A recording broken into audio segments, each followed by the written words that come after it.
Assalamualaikum students, welcome to all of you in our next class.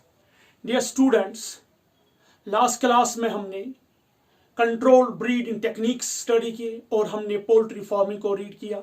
That was the lecture number 2 of strategies for enhancement of food production. आज हम इसी chapter का lecture number 3 study करेंगे जिसमें हम study करेंगे dairy farm management. Dairy farm management farm management.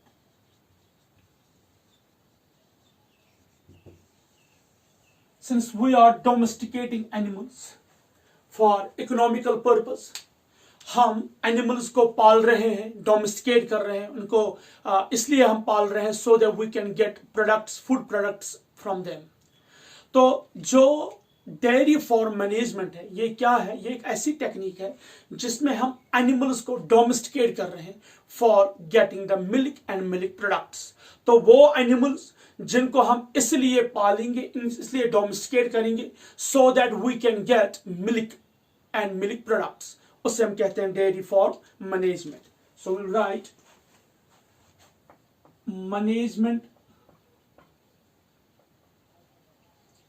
management of animals for milk and milk products. इसलिए हमने इनको पाला, हमने इनको सिर्फ इसलिए डोमेस्टिकेट किया so that we can get milk and milk products. Now question arises कि मिल्क प्रोडक्ट्स में क्या क्या आते हैं? मिल्क प्रोडक्ट्स में चीज, बटर, घी, कर्ड etc. ये सब आते हैं. So we are domesticating animals for getting milk and milk products. Such a management is known as dairy farm management. ये पहला पॉइंट है. हमारा एम क्या है, मकसद क्या है हमारा?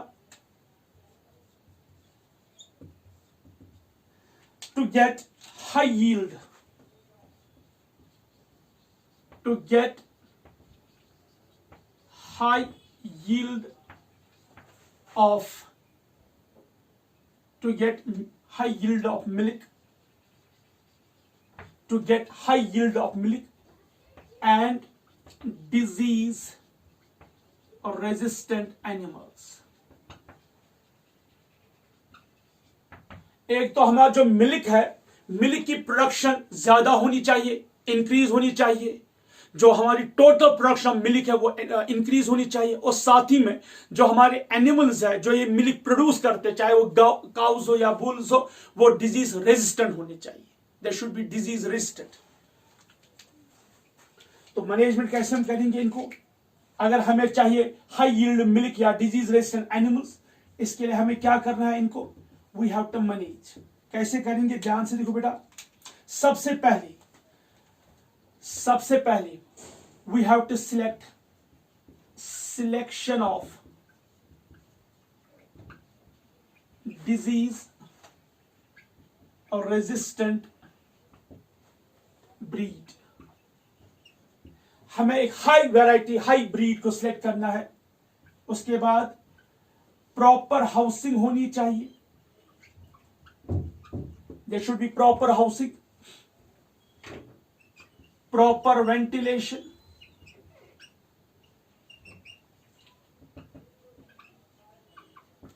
उस हाउस में प्रॉपर वेंटिलेशन होनी चाहिए. प्रॉपर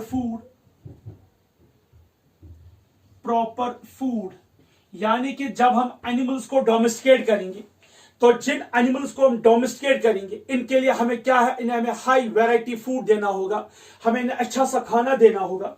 तो खाने में हमें क्या क्या देखना है? एक है roughage and कंसेंट्रेट्स.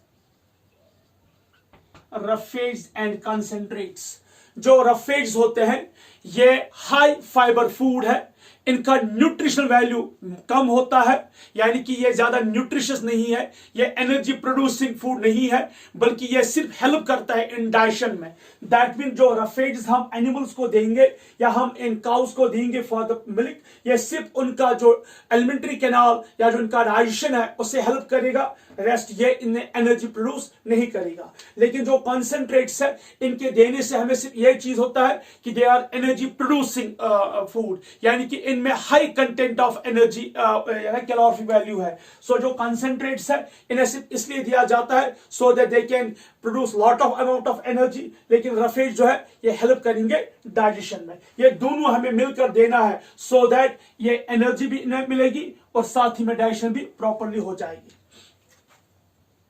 Next, record keeping. बाज़ाब्ता हमें पूरा रिकॉर्ड मेंटेन करना होगा, हमें पूरी तरह ये देखना होगा कि टोटल काउस कितने हैं, हमने कितने काउस को डोमेस्टिकेट किया है, हम कितने काउस है हमारे डेयरी फार्म में, और एवरी काउ जो हर कोई काउ है वो कितना मिल्क देती है, उसका बाज़ाब्ता एक ग्राफ बनाना है कि हर दिन उसका जो मिल्क प्रोडक्शन वो कितना है, कहीं वो डिक्रीज तो नहीं हो रहा है। और साथ ही में हमें यह भी देखना है कि कहीं इन्हें कोई बीमारी तो नहीं है, कहीं इन्हें कोई प्रॉब्लम तो नहीं है, और जो हम मिल्क प्रोड्यूस कर रहे हैं क्या वो प्रॉपरली प्रोड्यूस हो रहा है, क्या उसमें प्रॉपर मतलब जो लोग जो उस मैनेज डेयरी फार्म में काम करते हैं क्या उनका प्रॉपर विजिट, प्रॉपर किया, सब कुछ अच्छे से हो रहा है कि नहीं, ये सब हमें रिकॉर्ड करना है। प्रॉपर क्लीननेस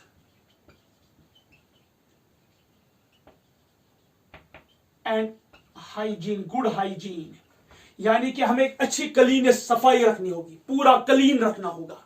और खास तौर पर जो बंदा, जिस बंदे को हमने इस पर्पस के लिए रखा है कि वो इस पूरे एनिमल्स का केयर करेगा, उसे इंश्योर करना चाहिए वो डिजीज फ्री होना चाहिए। अगर इससे कोई डिजीज होगी तो वो एनिमल्स को लग सकती है। सो ये जो पर्सन है जो इनका केयर करेगा वो खुद क्लीन होना चाहिए, वो खुद बेस्ट होना चाहिए, वो खुद हाइजीनिक होना चाहिए।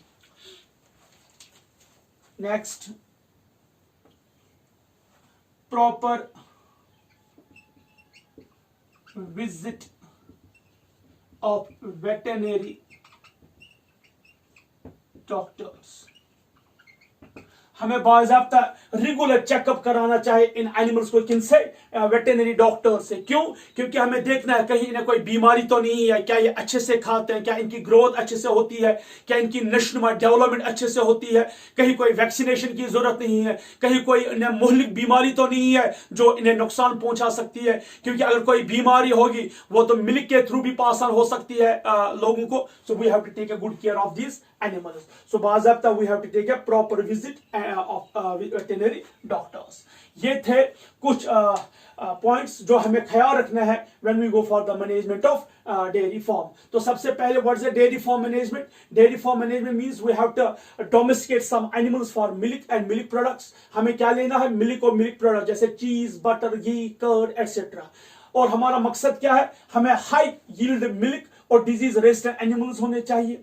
इसके लिए हमें क्या करना है? हमें एक अच्छी सी ब्रीड को सिलेक्ट करना है, उसे एक अच्छे से घर में रखना है जिसकी प्रॉपर वेंटिलेशन हो, हमें इनको अच्छे से खुराक देना, फूड देना है जिसमें रफेज और कंसेंट्रेट्स आते हैं। रफेज जो है जो सिर्फ हेल्प करते हैं डाइजेशन में, और कंसेंट्रेट्स हेल्प करते हैं ये give energy. Record we have to maintain the record, हमें ये देखना है कि टोटल काउस कितने हैं, हर दिन कितना मिल्क प्रोड्यूस होता है, और ये मिल्क क्या हर दिन बाहर निकलता है, हमने कितना मिल्क बेचा है, उस मिल्क से कितनी इकोनॉमी आ रही है, क्या हमारी ग्रोथ इंक्रीज हो रही है, क्या हम डिक्रीज हो रही है। तो प्रॉपर क्लीननेस और हाइजीन, हमें बाज़ाब्ता सफाई रखनी है जिस जगह पे, जिस एरिया में हमने इस डेयरी फार्म को रखा है। तो वी हैव टू इंश्योर कि वो एक साफ सुथरे इलाके में होने चाहिए। कहीं ऐसा ना हो कि इस डेयरी फार्म के सराउंडिंग में कोई गंदगी हो जिससे इन एनिमल्स को डिजीज लग सकती है, या जो बंदा इनको केयर करता है, ख्याल रखता है, उससे कोई डिजीज तो नहीं है वो जिनको उसको हो सकती है। और हमें बाज़ाब्ता क्या करना चाहिए? हमें वेटेनरी डॉक्टर्स का एक विजिट कराना चाहिए एटलीस्ट 15 डेज के बाद, यानी कि महीने में 2 बार, सो दैट वो चेक करे इन सारे काउस को, क्या ये काउस ठीक है, कहीं इन्हें डिजीज तो नहीं है, मेडिसिन की जरूरत तो नहीं है, वैक्सीनेशन की जरूरत तो नहीं है, वो सब हमें इसमें देखना है। अब जो इस डेयरी फार्म मैनेजमेंट में हम देखेंगे सबसे पहले कैटल। कैटल वो एनिमल्स होते हैं जिसमें काउ, शीप, गोट। इसमें हम पहले देखेंगे काउ। कैटल जो है इसमें काउ आती है, रियरिंग ऑफ काउ या रियरिंग मैनेजमेंट ऑफ काउ या बुल। तो काउ जो है जिसका जूलॉजिकल नेम है, काउ जो है ये फीमेल, हम कह सकते हैं फीमेल कैटल या फीमेल एडल्ट। जूलॉजिकल नेम है बॉस इंडिकस। जो बुल है ये मेल एडल्ट है। और जो ब्लॉक, ब्लॉक हम उस बुल को कहते हैं या जिसकी हम कह सकते हैं जिसके टेस्टिकल्स हमने सर्जिकली कैस्ट्रेट किए हैं, रिमूव किए हैं। यानी कि जो बुल होता है ये बड़ा एग्रेसिव होता है, इसे हम यूज नहीं कर सकते हैं फॉर ब्लॉक आउट या किसी और पर्पस के लिए या फील्ड्स में काम करने के लिए, बड़ा एग्रेसिव है। तो बुल को हम सिर्फ यूज करते हैं सेमन कलेक्शन के लिए या रिप्रोडक्शन के लिए। लेकिन जो ब्लॉक होता है वो U's block for in fields. हम इसे फील्ड्स में काम लेते हैं प्लोइंग के लिए, या हम इसको कार्ट में ब्लॉक कार्ट के लिए यूज करते हैं for carrying the heavy loads etcetera. So we can say जो ब्लॉक है ये भी है कैस्ट्रेटेड,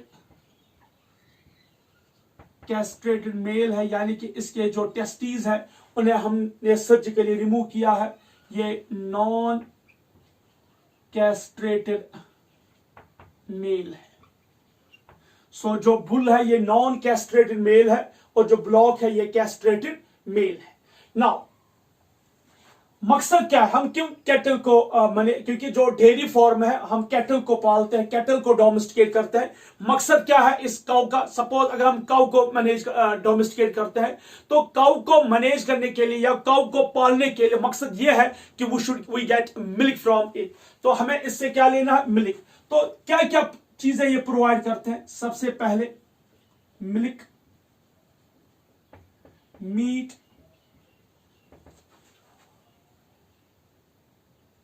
एक चीज याद रखिए, बुल या काउ के मीट को हम बोलते हैं बीफ। चिकन के मीट को हम बोलते हैं, जो चिक होता है उसके मीट को हम बोलते हैं चिकन मीट, बीफ। और फर्टिलाइजर, हम जो काउ डंग है या जो काउ एक्सक्रीटा है, बुल एक्सक्रीटा, उसको हम यूज करते हैं एज अ फर्टिलाइजर्स ट्रांसपोर्टेशन के लिए। हम इन्हें यूज करते हैं as a bullock carts to carry the passengers और to carry the heavy loads from one place to another. We can use them in agriculture land.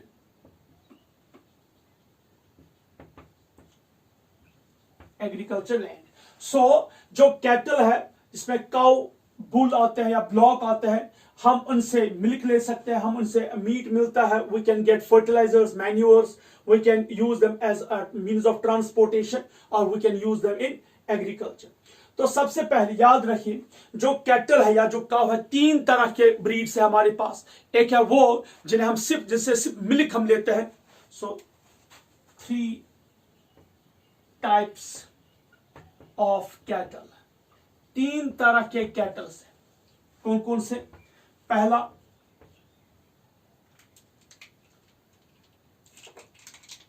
सबसे पहला इन्हें हम बोलते हैं मिल्क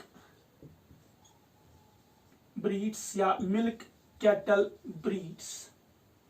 ये वो ब्रीड है जिनसे हम सिर्फ क्या प्रोड्यूस कर सकते हैं, मिल्क। यानी कि इनके जो काउज है वो बेस्ट यील्ड है टू प्रोड्यूस द मिल्क, वो बेस्ट ब्रीड है to produce the milk.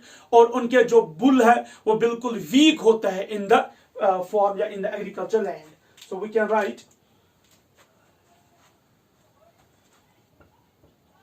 cows are best to produce milk,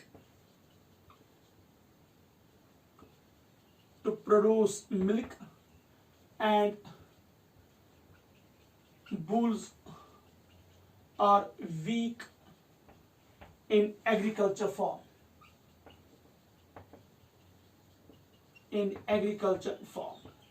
यानी कि इनकी जो फीमेल्स है दैट्स अ काउ, वो सबसे बेस्ट वैरायटी है मिल्क को प्रोड्यूस करने के लिए। लेकिन जो बुल्स है वो बिल्कुल कमजोर होते हैं, यानी कि जो बुल्स है या जो ब्लॉक्स होते हैं they are not good breeds to work in the land, to work in the agriculture fields. लेकिन जो इनके फीमेल्स है they are best breeds to give milk या टू प्रोड्यूस मिल्क, इसलिए उनको हम बोलते हैं milk breeds. Second one is, इसकी एग्जांपल मैं यहां पे लिखना भूल ही गया था। For example red Sindhi, Sahiwal, ये लोकल ब्रीड्स है बेटा, यहां पे हम बात करें लोकल ब्रीड्स की। दूसरी ब्रीड जो है हम बोलते हैं ड्रॉट, DRAUGST, ड्रॉट ब्रीड्स या ड्रॉट कैटल ब्रीड्स। ये वो एनिमल्स है या ये वो कैटल है जिनके फीमेल्स जो है वीक ब्रीड्स है टू गिव द मिल्क, वो बेस्ट नहीं है मिल्क देने के लिए।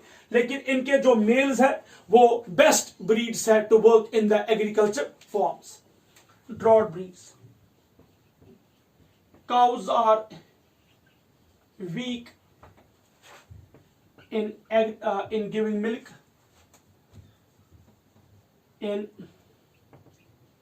giving milk,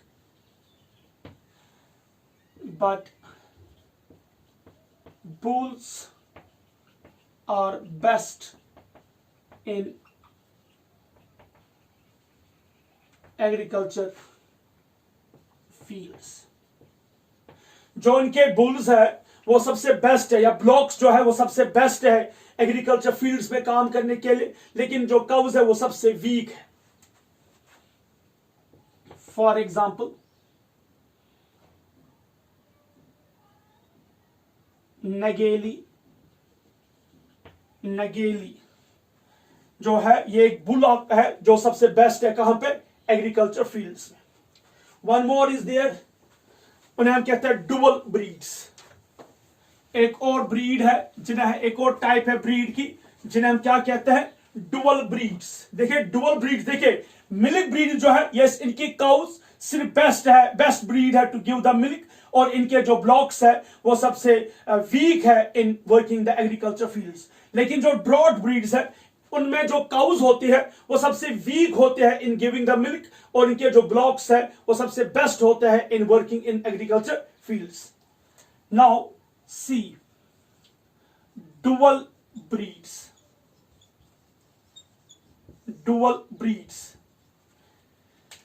ये क्या है,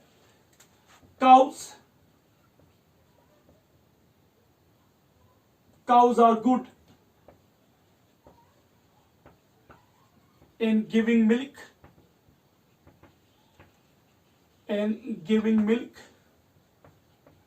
blocks are good in agriculture fields। यानी कि इनके दोनों males as well as females best है इन दियर जॉब, यानी कि फीमेल्स बेस्ट है इन गिविंग द मिल्क, इनके काउज बेस्ट वेराइटी है, बेस्ट ब्रीड है in giving the milk, while as जो इनके मेल्स है वो सबसे बेस्ट है इन एग्रीकल्चर फील्ड्स। यानी कि इनके दोनों ब्रीड्स यानी कि male as well as female they are good in their own, जो इनका मतलब milk as well as working in the agriculture field. For example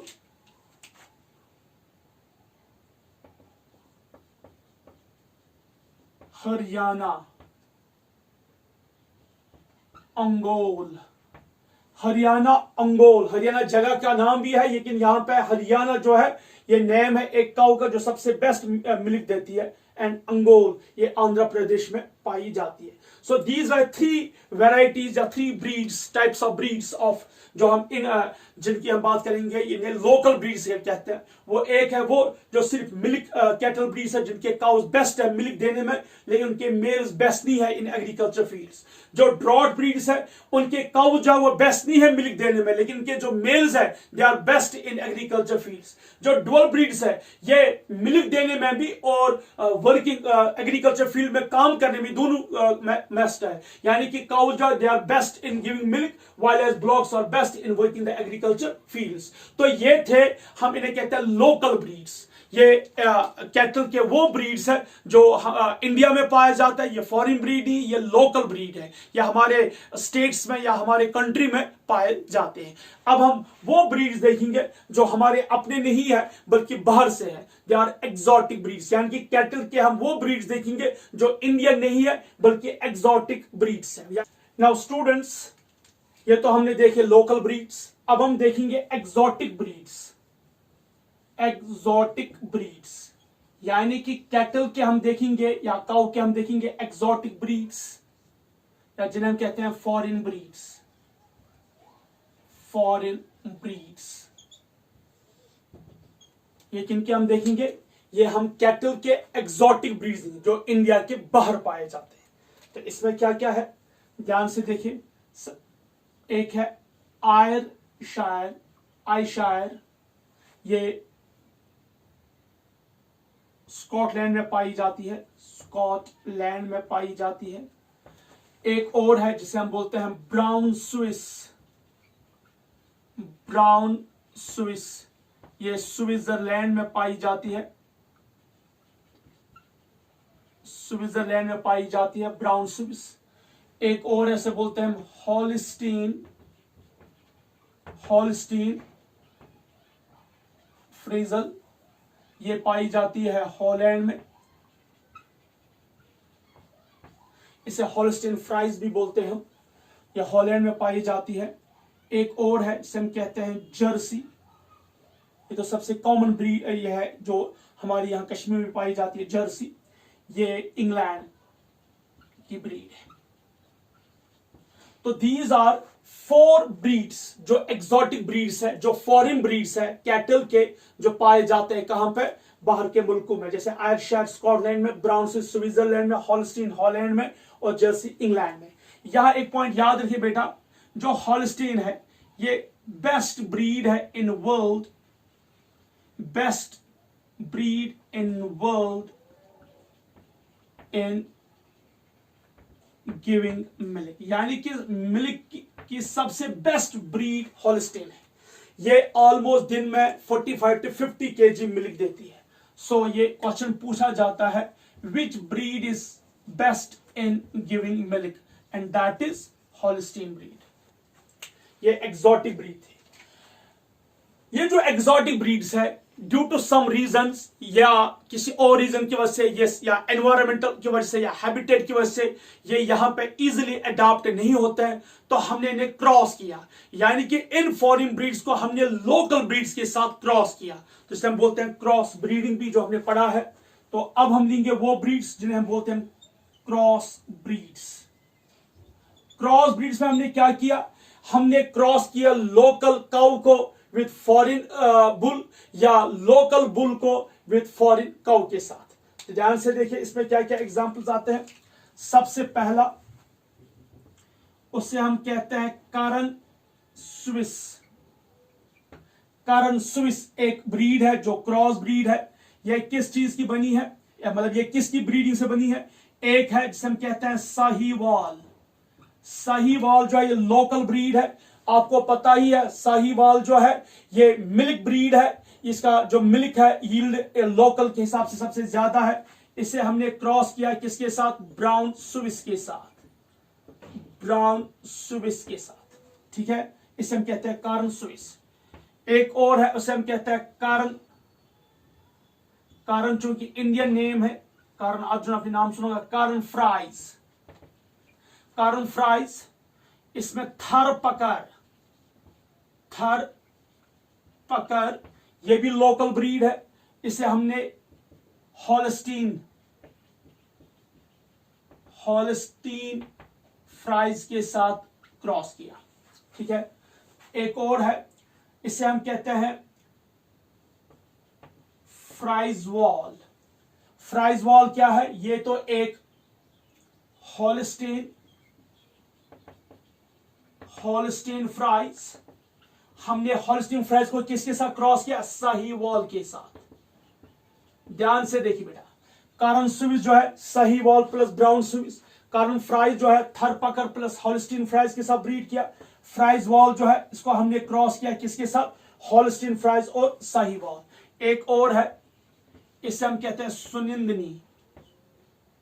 सुनिंदनी, सुनिंदनी जो है इसे हमने किसी से एक जो ये केरला की जो लोकल ब्रीड है, केरला की जो लोकल ब्रीड है उसे हमने जर्सी या ब्राउन स्विस या होल्स्टीन फ्राइज के साथ क्रॉस किया। सो ये चार जो है इंडिया के क्रॉस ब्रीड्स है। हर एक का नाम आपको टिप ऑन द टंग होना चाहिए। You have to learn them by heart, that's very important, क्योंकि ये क्वेश्चंस आते हैं, इस पे क्वेश्चंस पूछे जाते हैं। सपोज क्राइन फाइज किसकी ब्रीड है, तो क्राइन फाइज जो है ये क्रॉस ब्रीड है। ये हमने ब्रीड किया है किस किसके बीच में, थरपकर और होल्स्टीन फ्राइज के बीच में।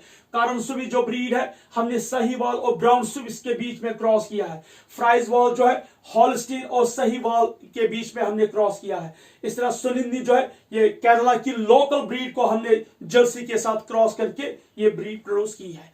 तो ये सारी वैरायटी या सारी ब्रीड्स हमने सिर्फ इस पर्पस के लिए प्रोड्यूस किया है, so that we can get good quality of milk या हाई क्वालिटी ऑफ मिल्क। ये सारी ब्रीड्स इसी के लिए, क्योंकि फॉरेन ब्रीड जो है शायद एडेप्टेशन की वजह से या किसी और चीज की वजह से वो यहाँ पे हम उनको नहीं ले पा रहे हैं, तो हमने उनको क्रॉस किया लोकल ब्रीड के साथ, सो दैट एक तो वो अच्छे से मिल्क भी देंगे and they can survive very well in local condition. ये थे कुछ ब्रीड्स किसके, कैटल के। तो कैटल में हमने लोकल ब्रीड्स देखे, एक्सोटिक ब्रीड्स देखे और क्रॉस ब्रीड्स देखे। अब हम दूसरा एक पढ़ेंगे, दैट इज बफेलो, जिसे हम कहते हैं बॉस बुबोलस। जो बफेलो है, बफेलो का जो मिल्क है क्वालिटी है और क्वांटिटी है वो काऊ के मुकाबले में ज्यादा है।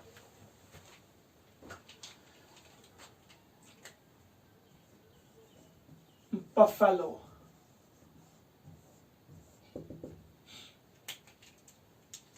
इसका zoological नेम है boss बुबोलस,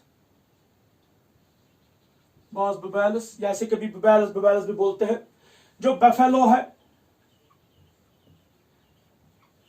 best quality of milk, इसकी जो मिल्क क्वालिटी है वो काऊ के मुकाबले सबसे बेस्ट है। Best quality of milk than cow, सबसे पहला point. Second, high content of fat and minerals. तो जो बफेलो का मिल्क है उसमें कंटेंट ऑफ फैट और मिनरल ज्यादा है as compare to cow. High content of fat and minerals than cow's milk, यानी कि काउ मिल्क के मुकाबले में जो इसमें फैट और मिनरल का कंटेंट है वो सबसे ज्यादा है।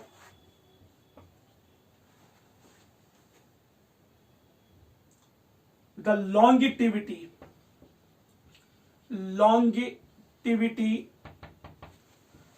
of buffalo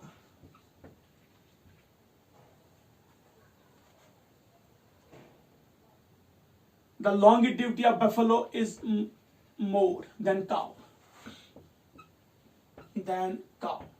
What do you mean by longevity? Suppose अगर हम काऊ की ब्रीड को देखेंगे 3, 4, 5 ब्रीड के बाद या थर्ड फोर्थ ब्रीड के प्रेगनेंसी के बाद ही जो इसकी मिल्क प्रोडक्शन है वो कम हो जाती है और आहिस्ता आहिस्ता वो वीक हो जाती है, कमजोर हो जाती है, और उसके बाद एक टाइम आ जाता है जब वो बिल्कुल मिल्क प्रोड्यूस नहीं कर पाती है, बहुत कम मिल्क देती है और उल्टा वो हमारे लिए नुकसानदायी होती है। देन हम उससे जबाह करते हैं फॉर मीट के लिए उसके बाद। लेकिन जो बफेलो है काऊ के मुकाबले में इसकी जो मिल्क प्रोडक्शन की और कब तक ये मिल्क प्रोड्यूस करती रहेगी वो ज्यादा है। यानी कि जो बफेलो है ये बहुत अरसे तक, बहुत टाइम तक प्रेगनेंसी मेंटेन करती है, प्रेगनेंसी अटेन करती है और मिल्क कंटिन्यूअसली प्रोड्यूस करती है। यानी कि एज कंपेयर टू काऊ इसकी लॉन्गिटिविटी ज्यादा है।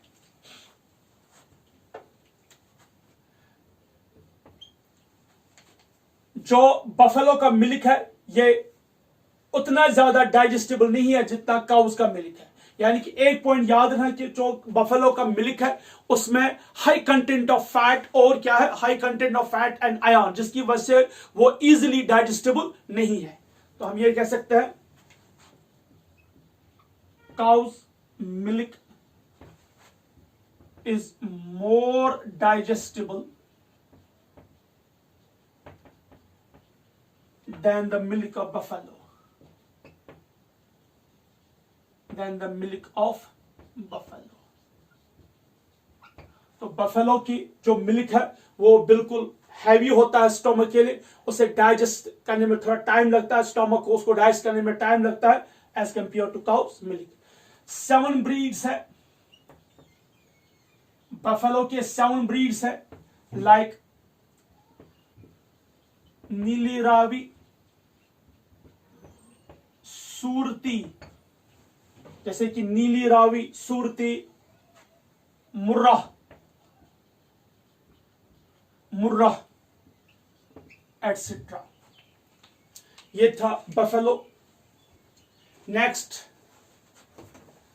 गोट, जिसे हम कहते हैं पुअर मैन्स काउ, क्योंकि हर जब हम कोई इंसान लेते हैं, जैसे कोई जो फॉर्मर होता है, तो उसके लिए काउ को मेंटेन करना थोड़ा डिफिकल्ट होता है, क्योंकि काउ को मेंटेन करने के लिए थोड़ा हमें ज्यादा इकोनॉमिकल रहना पड़ता है। तो जो बिल्कुल पुअर होता है, जिसके लिए ये बस की बात नहीं है कि वो काउ को पाल सके, तो उसके लिए गोट सबसे बेस्ट रहता है, क्योंकि गोट जो है वो बिल्कुल इकोनॉमिकल है, वो ज्यादा हमें उसको ज्यादा कॉस्टली नहीं है, और वो भी थोड़ा अमाउंट ऑफ मिल्क प्रोड्यूस कर सकती है। इसलिए हम कहते हैं कि जो गोट है वो क्या है, पुअर मैन्स काउ।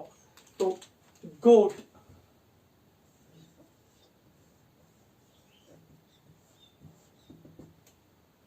नाउ जो गोट है इसे हम कहते हैं पुअर मैन्स काउ। क्या कहते हैं, पुअर मैन्स काउ। क्यों? Because it gives small amount of milk as compared to cow, small amount of milk, ये बहुत कम दूध देती है as compared to cow, and is economical, यानी कि इसे डोमेस्टिकेट करना इतनी बड़ी बात नहीं है, इतना कॉस्टली नहीं है, हम इसे इजीली डोमेस्टिकेट कर सकते हैं। ठीक है, इसका ज़ूलॉजिकल नेम है कैप्रा, कैप्रा, कैप्रा, कैप्रा इसका ज़ूलॉजिकल नेम है।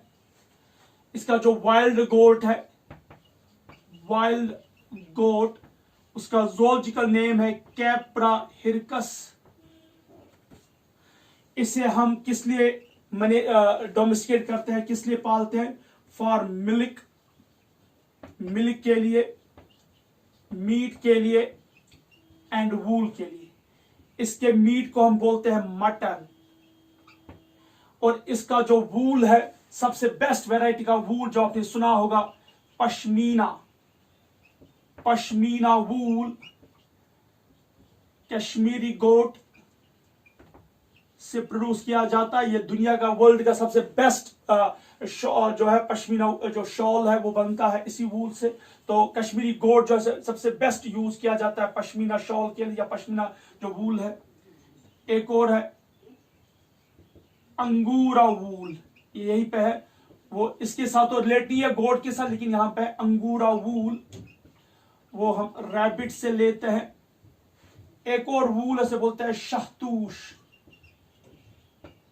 शहतूश वूल, वो हम तिबेतियन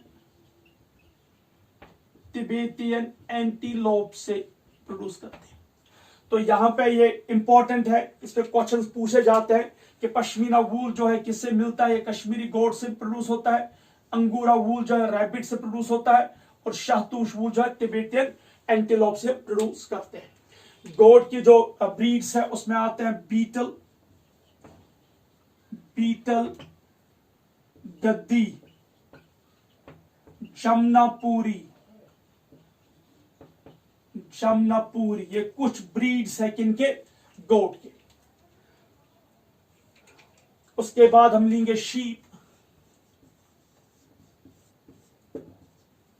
शीप का नाम है ओविस एरिस, ओविस एरिस। इसे हम यूज करते हैं किस लिए? फॉर मीट एंड वूल, इसे मीट और वूल के लिए हम डोमेस्टिकेट करते हैं। शीप को सबसे ज्यादा डोमेस्टिकेट किया जाता है सिर्फ किस पर्पस के लिए? मीट के लिए, क्योंकि जो शीप की ब्रीड है वो साल में 2 बच्चों को जन्म देते हैं। तो इसकी जो ब्रीड है इसको रियर करना, डोमेस्टिकेट करना इकोनॉमिकली बहुत फायदेमंद है। क्योंकि अगर हम शीप को डोमेस्टिकेट करते हैं, एक तो हमें इससे बाय प्रोडक्ट में इसका वूल मिलता है जो बिल्कुल कॉस्टली है, और साथ ही में जो इसका मीट है, क्योंकि दुनिया में अगर हम कश्मीर की बात करेंगे तो कश्मीरी जो लोग हैं वो सबसे ज्यादा मीट खाते हैं। कार्निवोरस टाइप ऑफ फूड है हमारा, वो ज्यादा हम मीट खाते हैं। तो वी आर और जो हमारा मीट है वो सबसे ज्यादा मेन सोर्स है हमारे फूड, कैसे बोलते हैं मटन, और ज्यादा हमें शीप का मटन चाहिए। तो इसकी जो प्रोडक्शन है, इसकी जो डिमांड है डे बाय डे मार्केट में सबसे ज्यादा है। And at the same time हम इसे यूज करते हैं लेदर के लिए, क्योंकि शीप का जो लेदर है इससे हम क्या प्रोड्यूस करते हैं? जैकेट्स या लेदर जो बाकी आइटम्स है, लेदर क्लोथिंग्स। तो मैं यहां पे लिखूंगा वी ऑल्सो प्रोड्यूस लेदर। नली एक शीप ब्रीड है, नली, जिसे वर्ल्ड्स बेस्ट कॉर्पेट प्रोड्यूस किया जाता है, बेस्ट कॉर्पेट वूल। नली जो है इससे हम सबसे बेस्ट कॉर्पेट वूल प्रोड्यूस करते हैं। तो यहां पे हमें शीप के बारे में ज्यादा नहीं जानना है, तो हमें सिर्फ इतना याद रखना है कि जो शीप है उससे हमें क्या क्या मिलता है? मीट मिलता है, वूल मिलता है और लेदर मिलता है। और जो नली है ये पाई जाती है पंजाब में, तो उसका जो वूल है वो उसका सबसे बेस्ट कॉर्पेट प्रोड्यूस बनाया जाता है। Next will see the camel.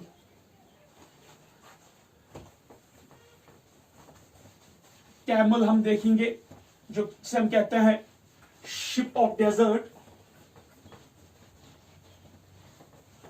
Ship of desert, camel, इसे हम कहते हैं शिप ऑफ डेजर्ट।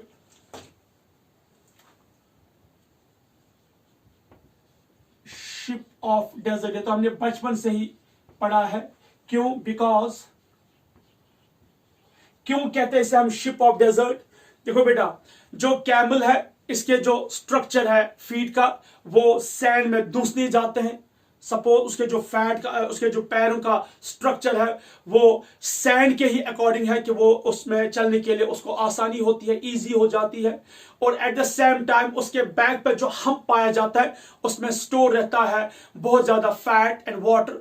और क्या होता है, उसको उसके जो आरबीसीज है उनमें न्यूक्लियस पाया जाता है, जिससे ट्रांसपोर्टेशन ऑफ ऑक्सीजन जो है कम होता है, जिसकी वजह से इसका जो फैट है वो स्लोली ऑक्सीडाइज होता है, जिसकी वजह से ये 5 से 10 दिन तक बिल्कुल भूखा प्यासा रह सकता है। क्योंकि जो रेगिस्तानी इलाके होते हैं वहां पे दूर दूर तक पानी तो अवेलेबल नहीं है, तो उस वजह से उस खास तो ओल्ड डेज में जब वहां पे पूरी तरह डेवलपमेंट नहीं थी, पानी बिल्कुल नेग्लिजिबल था या कम था, तो डेजर्ट इलाकों में सबसे ज्यादा गर्मी भी पड़ती थी। तो उन इलाकों में क्या होता था कि जब जो इंसान था उसका सबसे बेस्ट मींस ऑफ ट्रांसपोर्टेशन जो था वो कैमल ही था, क्योंकि वहां पे उन्होंने अपने पक्के, उन दिनों उस टाइम में पक्के मकान जो हाउस कंस्ट्रक्ट नहीं किए थे, क्योंकि वहां अक्सर सैंडस्टॉर्म होते थे। तो उनका क्या होता था, वो कैमल पे ही अपने जो लगेज होते थे उनको कैरी करते, वो खुद भी इन्हीं पे चलते, उनके बच्चे, उनके फैमिली मेंबर्स उन्हीं कैमल्स पे ही चलते थे। और जिस जगह पे उनको लगता था तो वहां पे वो डेरा डालते थे, और जब उनको लगता था कि अब हमें यहां से चलना चाहिए तो इसी कैमल की मदद से वो चलते थे। और इस कैमल की एक सबसे बेस्ट क्वालिटी ये है कि मैंने आपको पहले बोला, इसके आरबीसी न्यूक्लिएटेड है, जिससे ट्रांसपोर्टेशन ऑफ ऑक्सीजन जो है कम होता है। उसकी वजह से जो उसके हम्प है उसमें जो फैट स्टोर होता है वो स्लोली ऑक्सीडाइज होता है, जिसकी वजह से ये कैमल बहुत टाइम तक, यानी कि 5 से 10 दिन तक भूखा प्यासा रह सकता है। And at the same time जो वहां पे सैंड जो उस रेगिस्तानी इलाके है वहां पे ज्यादातर जो प्लांट्स नहीं होते, वहां पे बुशी प्लांट्स होते हैं, तो ये जो कैमल है उन्हीं को खा के अपनी जो है गुजर बसर कर सकता है। इसलिए हमने इसको नाम दिया है शिप ऑफ डेजर्ट। जो कैमल है इसे किस लिए डोमेस्टिकेट किया जाता है? For milk, meat and means of transportation, and means of transportation। इस कैमल के हम यहां पे 2 स्पीशीज लेंगे, एक है कैमिलस डोमिडियस और दूसरा है कैमिलस बैक्ट्रियन या कैमिलस बैक्ट्रियनस, ये जो इसे कहते हैं हम अरेबियन, इसे हम कहते हैं अरेबियन कैमल, इसे हम कहते हैं Bactrian camel.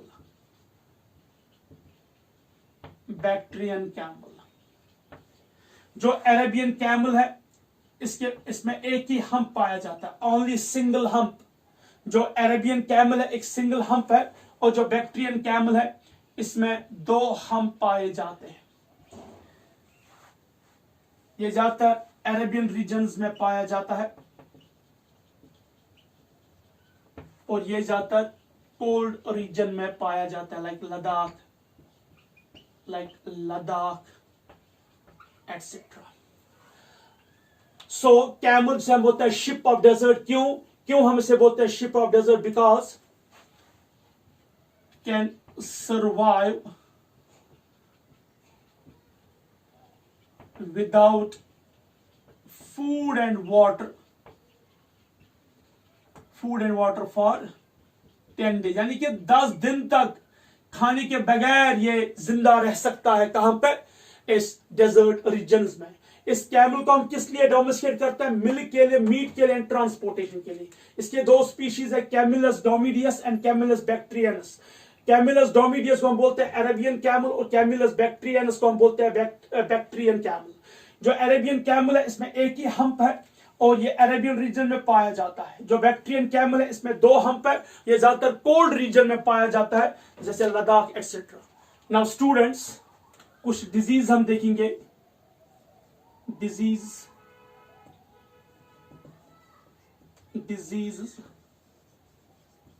Related to cattle. सबसे पहले हम देखेंगे bacterial disease.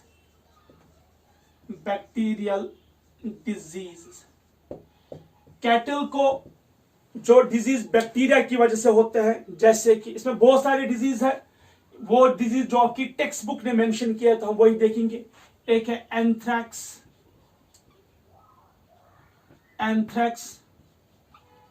Mastitis and cholera. ये डिजीज जो है ये बैक्टीरियल डिजीज है जो कैटल को होती है। देन प्रोटोजोवन डिजीज,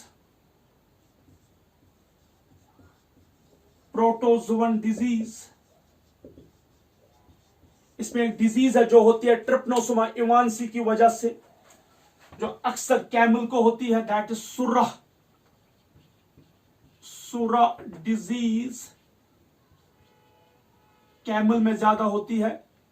एक प्रोटोजोआ की वजह से नाम है ट्रिपैनोसोमा इवांसी। ट्रिपैनोसोमा इवांसी की वजह से सुरा डिजीज होती है, ये पूछा जाता है। वायरल डिजीज में जो डिजीज वायरस की वजह से होती है, कैटल में जो डिजीज वायरस की वजह से होती है, वायरल डिजीज, उस पर क्या कौन सी डिजीज है? रिंगर पेस्ट, या इसे हम बोलते हैं कैटल प्लेग भी। इसे हम रिंगर पेस्ट या कैटल प्लेग भी बोलते हैं। एक और डिजीज है foot and mouth disease. So bacterial disease में anthrax, mastitis and cholera. Protozoan disease में सुरह डिजीज जो कैमल को अक्सर होती है ट्रिपैनोसोमा इवांसी की वजह से। वायरल डिजीज में रिंगर पेस्ट या कैटल प्लेग और फुट एंड माउथ डिजीज है। ये कुछ बीमारियां हैं जो किनको होती है? कैटल को होती है। नाउ स्टूडेंट्स, इंडिया की हमेशा कोशिश ये रही है कि जो मिल्क की प्रोडक्शन है वो इंक्रीज हो जाए इस कंट्री में, क्योंकि जो मिल्क है ये एक सबसे मेन फूड है हमारे जो हमारा डाइट है, जो हमारा खाना, उसका जो मेन कंपोनेंट है वो है मिल्क। तो छोटे बच्चे से लेकर ओल्डर पीपल तक पूरा जो हमारी फैमिली है वो मिल्क कंज्यूम करती है for making tea, curd, in the form of cheese etcetera. तो पूरी इंडिया की जो डिमांड है मिल्क की वो सबसे ज्यादा है। बहुत सालों तक ये देखा गया कि जो इंडिया है वो चूंकि इंडिया में सबसे ज्यादा हम कह सकते हैं रूरल एरियाज है, विलेज पीपल है, फार्मर्स है, लेकिन स्टिल जो इंडिया है वो जो मिल्क है दूसरे देशों से खरीदता था। तो इसके लिए एक हम कह सकते हैं एक प्रोजेक्ट स्टार्ट किया गया सो दैट जो मिल्क प्रोडक्शन है कंट्री की वो इंक्रीज हो जाए। उसका नाम रखा गया ऑपरेशन व्हाइट रेवोल्यूशन। तो ऑपरेशन व्हाइट रेवोल्यूशन एक्चुअली एक ऐसा प्रोजेक्ट था जो सेंट्रल गवर्नमेंट ने स्टार्ट किया सो दैट जो इंडिया है वो खुद जो है सारा मिल्क प्रोड्यूस करे और इतना ज्यादा मिल्क प्रोड्यूस हो so that we can sell excess milk to our neighbours. इसके लिए बाज़ाब्ता एक लोन्स प्रोवाइड किए गए, डेयरी फार्म बनाने के लिए, डेयरी फार्म के लिए लोन दिए गए लोगों को ताकि जो अनएम्प्लॉयड पीपल है they can domesticate the cows. Best breeds provide किए गए उनके लिए, बेस्ट जो है हम कह सकते हैं पॉलिसी दी गई उनको so that they can manage the cows, they can rear and domesticate the best breed of cattle so that they can get a lot of amount of milk और जिससे इंडिया की मिल्क प्रोडक्शन इंक्रीज हो जाएगी। इस project को नाम रखा गया है व्हाइट रेवोल्यूशन। तो ये अक्सर क्वेश्चन आता है, इस पे 1 मार्क्स क्वेश्चन जरूर आता है। व्हाइट रेवोल्यूशन है क्या? White revolution is a project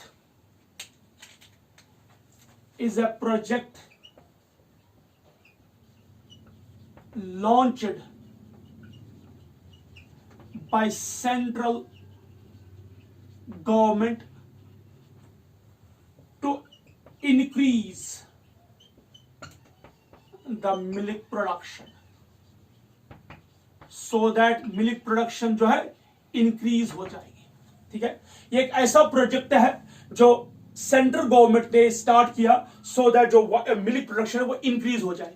इसके लिए ज्यादा जोर दिया गया यूनिवर्सिटीज को कि they can go for cross breeding, वो एक बेस्ट जो है कैटल ब्रीड्स प्रोड्यूस कर सके जो अगर जेनेटिकली मॉडिफाइड हो, जो बेस्ट जो है मिल्क प्रोड्यूस कर सके so that lot of amount of milk production हो। और पूरे जो है कंट्री में हर स्कीम स्टार्ट किए। स्टेट्स को बोला गया कि वो अपने लेवल पे भी, ब्लॉक लेवल पे भी, डिस्ट्रिक्ट लेवल पे भी, स्टेट लेवल पे भी जो है लोन्स प्रोवाइड किए लोगों को, अनएम्प्लॉयड पीपल को, फार्मर्स को स्पेशली, दैट दे कैन, वो एक ऐसा प्रोजेक्ट स्टार्ट करें डेयरी फार्म का सो that they can produce lot of amount of milk. इसके लिए उन्हें बेस्ट ब्रीड्स जो है काउस के उन्हें प्रोवाइड किए गए। उनका बाज़ाब्ता उन काउस के लिए उनका जो सारा जो स्ट्रक्चर है, उनका ढांचा है, हाउसिंग एटसेट्रा, प्रॉपर केयर, ये उस गवर्नमेंट स्टेट गवर्नमेंट ने अपने हाथ में लिया सिर्फ इस पर्पस के लिए सो दैट जो लोग हैं वो सामने आए, वो इसके लिए जो है मेहनत करें ताकि मिल्क प्रोडक्शन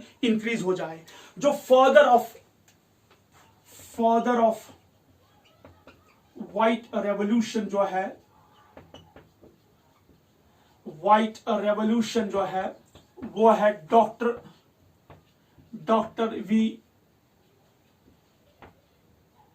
वी कुरेन को माना जाता है फादर ऑफ व्हाइट रेवोल्यूशन। और इसे कहा जाता है कि इसने स्टार्ट किया था अमूल, जो अमूल प्रोजेक्ट भी है वो इसी ने, जो ये अमूल जो है वो इसका ब्रेन चाइल्ड है। Amul is brain child of doctor V Kurien, यानी कि डॉक्टर वी कुरेन जो है उसे कहा जाता है फादर ऑफ व्हाइट रेवोल्यूशन। उसने ये एक्चुअली स्टार्ट किया है to increase the production of milk. इसके लिए उसने सबसे ज्यादा वर्कआउट किया है क्रॉस ब्रीडिंग पे to choose the best breed for milk production. और जो डॉक्टर वी कुरेन है उसी ने प्रोड्यूस किया या स्टार्ट किया था अमूल प्रोडक्शन, और इसी ने लॉन्च किया था ऑपरेशन फ्लड।